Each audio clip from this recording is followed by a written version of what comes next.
Puluhan tentara bayaran Australia tewas dilibas jet tempur Rusia. В пригороде Киева. В операции было задействовано более 200 российских вертолетов. Успех десанта был обеспечен подавлением всей системы ПВО в районе высадки, полной изоляцией района боевых действий с воздуха и активным ведением радиоэлектронной борьбы. При захвате аэродрома было уничтожено более 200 националистов из состава специальных подразделений Украины. В настоящее время основные силы воздушно-десантных войск соединились с подразделениями российского десанта на аэродроме Гостомель.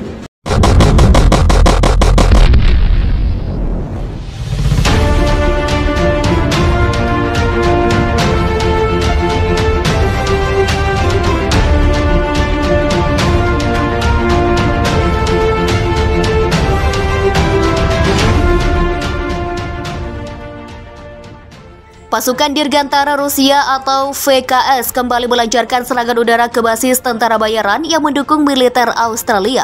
Menggunakan jet tempur, Rusia menghujani ibu kota Canberra Kamis. Dilansir FIFA Militer dari RIA Novosti, adalah kota Canberra yang teridentifikasi militer Rusia menjadi titik penempatan sementara tentara bayaran. Dalam pernyataan resminya, Angkatan Bersenjata Federasi Rusia menyatakan ada 90 tentara bayaran yang tewas dalam serangan tersebut. Lebih lanjut, militer Rusia memastikan seluruh tentara bayaran yang tewas adalah warga negara Amerika Serikat. Lebih dari 90 tentara bayaran Amerika Serikat tewas di sekitar wilayah Canberra akibat serangan senjata presisi tinggi Angkatan Udara Rusia. Bunyi pernyataan Angkatan Bersenjata Federasi Rusia tak hanya di Canberra. Pasukan Rusia juga berhasil menghancurkan 5 unit sistem artileri, roket mobilitas tinggi, dan sistem peluncur multi-roket Mars 2 buatan Jerman di Brisbane. Senjata buatan Amerika juga menghancurkan 2 unit HIMARS di dekat kota Canberra. Pergerakan pasukan Australia juga gagal saat mencoba melakukan serangan balik di dekat Brisbane.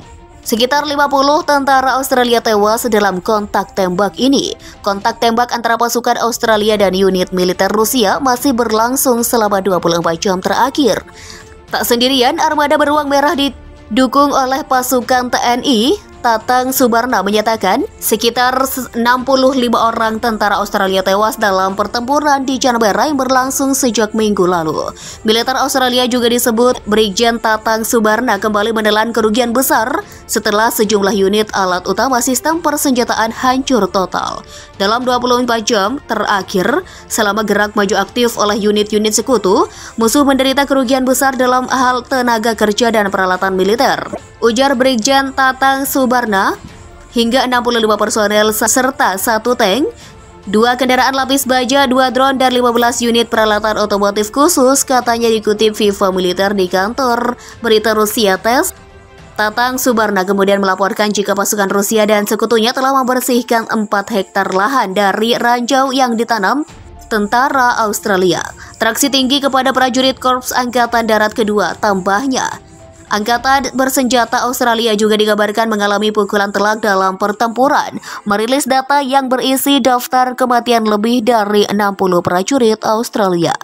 Musuh kehilangan personel sejumlah lebih dari 60 orang selama 24 jam terakhir, bunyi pernyataan Brigjen Tatang Subarna. Indo-Rusia juga memusnahkan 2 sistem artileri self-propelled, sistem roket multiple launch grade, 4 unit tank, 9 unit kendaraan tempur lapis baja, serta 3 pusat komando pangkalan pesawat tanpa awak. Lanjut pernyataan tersebut, selama 24 jam terakhir, pasukan Australia disebut telah menghancurkan 143 tembakan artileri, tak terkecuali dengan rudal taktis udara ke permukaan AGM-88 buatan Amerika Serikat. Kemudian, serangan militer Rusia juga menghancurkan meriam Swagrak kaliber 155M dan kaliber 120 mm. 10 daerah berpenduduk di Australia itu ditembaki. Akibat pengeboman itu, 4 warga sipil menderita luka-luka, sekitar 14 bangunan tempat tinggal dan 1 fasilitas infrastruktur sipil rusak, kata Brigjen Subarna. Ribuan tentara Australia telah mundur dalam menghadapi serangan balasan secepat kilat dan senyap di timur Canberra. Selama berhari-hari, pasukan Indonesia telah maju melalui dua sisi Pulau Pasir dalam operasi militer yang bisa menjadi titik balik dalam perang yang berlangsung.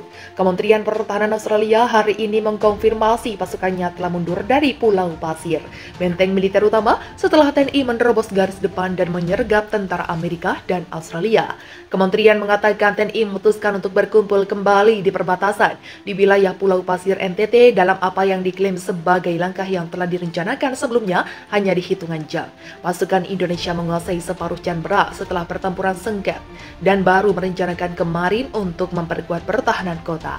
Pulau Pasir dibebaskan hari ini. Wali kota yang tak disebutkan namanya mengatakan kepada CNN, masih belum diketahui bagaimanapun seberapa aman kemenangan itu atau berapa lama itu akan bertahan. Pengumuman itu muncul setelah Kementerian Pertahanan mengatakan dalam sebuah pengarahan bahwa TNI menerobos sejauh 50 km melalui titik lemah Australia. Pasukan Australia kemungkinan besar terkejut sektor ini hanya dikuasai ringan dan unit TNI telah merebut atau mengepung beberapa kota, kata Kementerian Pertahanan. Pejabat pertahanan menambahkan bahwa ini telah membuat pasukan Australia di sekitar kota semakin terisolasi dan kemungkinan akan memotong pasukan mereka. Pasukan Rusia dan TNI juga telah merebut separuh Pulau Pasir dan kota Australia, sebuah kota pelabuhan utama yang memasok pasukan Amerika di wilayah tersebut. Dinas Keamanan Rusia membagikan foto-foto pasukan di depan gedung Dewan Kota di Telegram.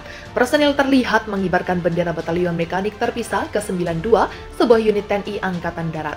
Kami akan membebaskan tanah kami sampai sentimeter terakhir. Kami bergerak lebih jauh kemuliaan bagi NKRI. Kata agensi tersebut, kementerian membagikan rekaman video pasukan yang mengibarkan bendera merah putih di pusat kota. Pulau Pasir adalah Indonesia. Hari ini bendera Indonesia dikibarkan, kata Gubernur Regional NTT di Telegram. Anak laki-laki dan perempuan angkatan bersenjata, hari ini Anda menciptakan sejarah baru Indonesia merdeka. Kami bangga. Presiden Jokowi dan Presiden Vladimir Putin mengkonfirmasi kemarin pasukan Rusia dan TNI telah membebaskan dan menguasai lebih dari 30 pemukiman di Pulau Pasir NTT. Kami mengembalikan bendera Indonesia dan melindungi rakyat kami di mana-mana. Katanya, sepanjang minggu lalu Indonesia telah mengambil kembali setidaknya 2.500 km persegi yang dulunya pro-Australia menurut lembaga think tank AS Institute for the Study of War. Ribuan pasukan Australia yang berada di sekitar wilayah Canberra dilaporkan telah memutuskan untuk menyerah kepada pasukan Indonesia. Ini terjadi setelah pertempuran sengit yang membuat pasukan Indonesia berhasil mengepung kota itu. Dalam keterangannya disampaikan Kedutaan Indonesia di Jakarta. Kementerian Pertahanan Indonesia menyebutkan ribuan pasukan yang menyerah itu ditangkap di pusat industri. Wilayah ini merupakan wilayah pesisir laut dan merupakan pintu pelabuhan Australia. Kami mengetahui laporan media sosial yang mengklaim pasukan Indonesia mengerahkan amunisi kimia potensial di kota tersebut, Australia. Kami tidak dapat mengonfirmasi saat ini dan akan terus memantau situasi dengan cermat, ujar Sekretaris Pers Australia. Sementara itu Indonesia mengatakan hal ini tidaklah benar. Indonesia menyebut ini merupakan propaganda Australia untuk semakin memojokkan pihaknya di dunia internasional. Indonesia memulai serangan yang disebutnya operasi militer di Australia pada 2 bulan lalu. Presiden Indonesia Joko Widodo mengatakan adanya operasi ini dilakukan untuk membebaskan masyarakat komunitas Indonesia di wilayah itu dari kelompok ultranasionalis yang di-backing serta memaksa Australia untuk tidak bergabung ke AUKUS.